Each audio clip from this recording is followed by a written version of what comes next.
Alright, hello guys, I am Dreygen, and I am back to continue this little tutorial that we're having here in Act 1, starting from level 1. Now that we're in the town, we're going to go ahead and click through all this dialogue and pick up a reward for killing Hillock. This guy has nothing interesting to say. We're basically picking up a new quest, and Tarkley here has a reward. Now, I'm pretty sure all classes pick up a reward from this guy that involves an area of effect ability.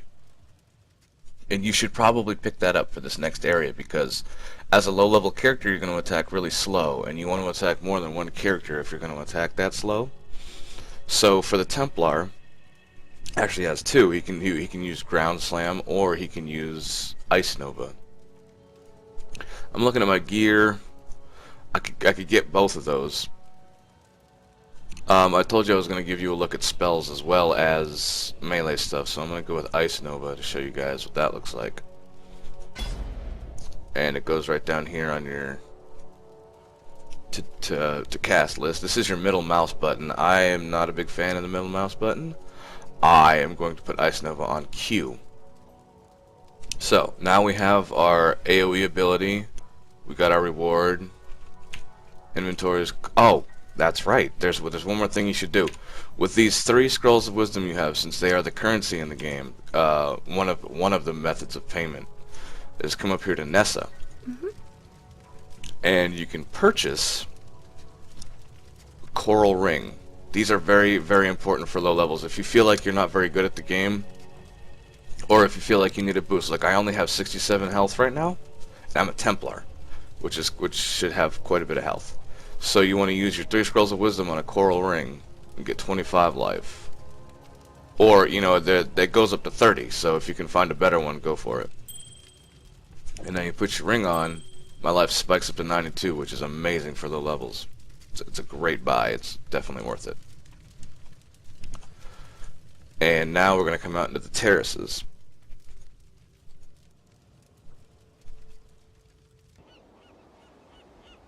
My nightmares, they were prophecy.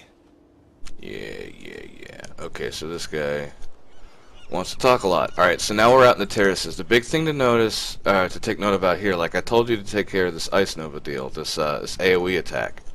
You're going to want to look for your AoE attack for your character. It's going to be very important in here, because you get hoarded. I need to stress that you should move around a lot as well. You want to probably pick up about 4 or 5 of these guys at a time, try to get them close, and then just start spamming your AoE attack. Keep a very close eye on your life. Make sure you're not getting hit too hard. If you are, you just want to run away. Run away, use your potions. Just take it slow your first couple times. Yeah, these guys, they'll spit at you. They're kind of annoying. Nothing should be too difficult in here by itself. There is a unique monster in this area called Fire Fury. We'll talk about her as she gets to you. Basically, she involves a lot of movement and a lot of... It's hard to say exactly what it requires of you to beat her. Okay, hold on. I need to... Ran out of mana. So now we want to push this over here. I need this closer because I need to hit the button easier. But basically she will rain fire down upon you. I think we're almost at her. This light, usually when the light kind of starts to hit the sand like this is when she pulls up. She's going to be casting a spell called Firestorm, which is a lot like the Blizzard from Warcraft 3 or any of the Diablo games. I suppose Warcraft or Diablo games actually, because it was in Diablo or Warcraft 2. And basically what you want to do with her, you want to watch out for these guys throwing torches as well, because that fire on the ground will hurt you, as you can see. She's usually guarded by quite a few of these little guys who attack you, so but what you really want to do is you want to just grab them all. Come in here and... oh wait, she's not even here. Yeah, okay, so I was wrong. Yeah, but you want to be constantly moving until you're ready to attack, and then you want to put your attacks down. You know, just do your damage. Keep an eye on your health. And let's see if we can find her. But yeah, just you can take. This area is very commonly, once you get good at it, is very commonly skipped. Basically, what people do is they just run through the zone and they pick up whatever mobs follow them, and once they get a really big horde, they just spam their AOE skill and just keep running. Here, okay. Just bunch up some guys. And like, yeah, I'm stressing movement here because it's kind of the theme of the game. You want to make sure that you're always moving as much as you can be. Sitting still, casting spells is alright, but you have to make sure that you're not taking too much damage while you're doing that. Okay, whoa. Lots of guys. See, I'm casting, I'm moving a few feet, I'm moving. I don't know if this is useful or not, but it seems to help me. Because I don't want to get hoarded by them, you know. They're all kind of behind me, and they're not actually moving around me, which is nice. Oh wow, poison arrow. That is a skill gem, and that is not for me. There's my ice nova level. That's good. You know, you should get quite a few levels while you're doing this. Oh, here we go. This is her. This is Fire Fury. See, she's got a lot of guys surrounding her. You always want to be moving when you're fighting her. You want to make sure you get her friends here all grouped up, and you want to try to kill them. You want to try to keep moving though, because you don't want to be trying to kill them while you're moving through the fire. So, you know, just use your potions, be careful. And now that I've got her relatively alone, what I want to do is I just want to rush her. I just want to beast rush her as fast as I can. So I'm just going to go at her. You want her dead very quickly. You don't want her to keep casting that crap on you. Just get her down, and then everything else is fine. See, I'm taking a lot of damage here, so I'm trying to keep my potions running. And then just finish up. Alright, so now we have a new level to obtain. Here we go. Like I said, I'm going to be going melee damage, so I want some more damage, right? Yes, I would like some more damage. Alright. I'll try to give a little bit more detailed description of the tree in another video, maybe. Something I can maybe spend a few minutes on to talk about. So we've killed Fire Fury. That's the big hurdle here. That's the big hurdle in the terraces. Yes. Trying to think of anything else I might have left out that you need to know. If I do leave something out, or if something confuses you, you should probably leave it in the comments section so that I know things that I need to go over and cover in the next video. I tend to skip over things. My mind wanders a lot. There's right. In town we picked up a quest for the medicine chest. I believe I'm gonna dedicate a short video to that, just like a single short video. Medicine chest. It can be kind of difficult. So what we're gonna do here is we're just gonna pass through this zone, and I'll end the episode there, just to give you an idea of what you're looking for. Like the guys with the torches, you do need to make sure that you avoid standing in fire here. So you want to kind of sidestep whatever moves that they do to you. Also, as far as selling is concerned, I can talk to you a little bit about this while I'm just running through the zone. Since there's no currency in the game, everything is bartered. You know, boiled down to items to trade for rather than you know, gold or currency. So you want to make sure you're picking up all these scrolls of wisdom, and it might be a good idea to pick up white items as well. White items will sell for scroll fragments generally, and those fragments, 5 of those fragments will make 1 scroll of wisdom, which is, you know, it's good to identify things. It's good to use for selling and buying. You know, it's just generally a good idea to have a good stockpile of those. Also, you can trade 3 wisdom scrolls for a portal scroll, which is helpful. Oh yes, always be on the lookout for the flasks. At the beginning, the flasks are really important. You know, because you want to be able to fill out your bar here. And flask configuration is up to you, whether you want your mana in front, your health in front, you know, obviously that's personal preference. Some other things, let's see, about the barter system.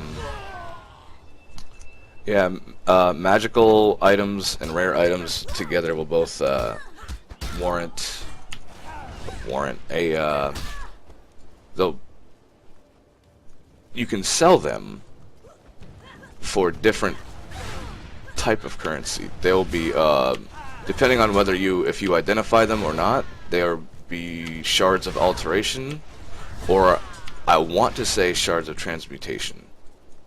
Like I said, I'll go into the orbs, I think, in another video, but for now we just need to rush through the, you know, the terraces, the first area, get to our waypoint. This is right about when you get to the beach here, like this. This is about the point you want to start looking for that new zone for the medicine chest quest. I'll point it out to you really quick, and then I'm just gonna cruise on to the mud flats, which is our next area. So you'll see the beach kind of curls off and goes into this little area here. This is the Tidal Island. This is where the medicine chest quest is, and we'll go into that. Like I said, we'll go into that probably in the next video. So look forward to that. It's an easy quest until you get to the, you know, the unique monster there. He is a pain in the butt. So, which means we're almost to the mud flats now. So we'll go ahead and zone into here, see how long that takes. Alright, that was fairly quick. So at the waypoint, this is the waypoint, you know, and this is a good place to stop. We'll go back to town here. And we'll think about a few things. So let's see. I believe I've covered everything I want to cover for this video. I suppose I can teach you a little bit about orbs now. So basically, I've got my driftwood weapon here. You know, I started with it at the beginning of the game, and it's a white item. So what I have here are these orbs of transmutation, and what these do is these upgrade my white item into a blue item, which is magical, right? So blue items can have up to 2 properties on them, an affix and a suffix. So if I right click on this orb of transmutation and I bring it over here and I left click on the scepter, it turns it into a magical scepter, Driftwood Scepter of Calm. That only has one, it has a suffix, so it's only, I've got 1 affix on it, with a 13 accuracy rating. So I'm like, well, that kind of sucked. But I do happen to have Orb of Augmentations. Now what they do is they enhance, enchant a magic item with a new random property. So if I only have 1, I can use one of these on it and get an extra property. And now I have increased physical damage, which is much better. However, it is just a little level 1 item, so using these orbs the way I'm using them is not recommended. You want to wait till at least you're out of Act 1, I suppose. Now, if I put this back and I take this out, these greaves, what I have here are chromatic orbs, and you know how skills, you know, you need the right colors to put in your gear. So if you have a really nice piece of gear, but the colors are all wrong, what you're going to want to do there is you're going to want to use chromatic orbs. So if I right click the chromatic orb and I click on the greaves, I get color changes. Randomly shuffles the colors on an item, right? So I can just keep using these until I get the kind of colors that I want. Like that. Come on, give me a red and a blue. Red and a blue, come on, red and blue, let's do it. This is such a waste of points.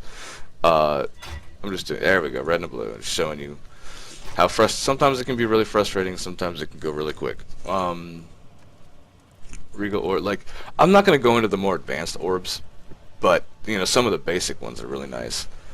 Now I should show you how crafting items works. Hopefully I can do this. I don't know if I have, let's see, what do you have? There we go, okay.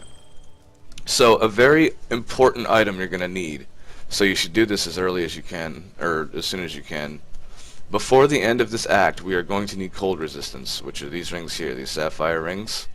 And if you don't pick any up, what you need to look out for is these iron rings here, because you can use them to craft a sapphire ring. So we'll just take a random gem here. Basically, and you sell them, right? So this is a blue spell gem for cold resist. So what you want to do is you want to come up to Nessa, sell items. Alright, you sell the iron ring by itself, you get nothing but a scroll fragment. But if you add the blue gem into the mix, she'll convert it into a sapphire ring. But if you take this blue gem out and put in a red gem, it's a ruby ring for fire resist. So depending on what you need is what you need to sell. And there are other recipes like this, and I might be able to get into them later if you ask me on YouTube or if you come check me out on Twitch. So now we have a sapphire ring for us for later. I think I'm going to leave it there actually for today. Showed you how to get through the terraces. I showed you a little bit about the orbs. I showed you a little bit about crafting. Taught you how to, you know, move around and make sure you're not just standing still and hitting stuff. So on the next video we'll go over the medicine chest quest, and I will take you through the mud flats. So thanks for watching, and pieces.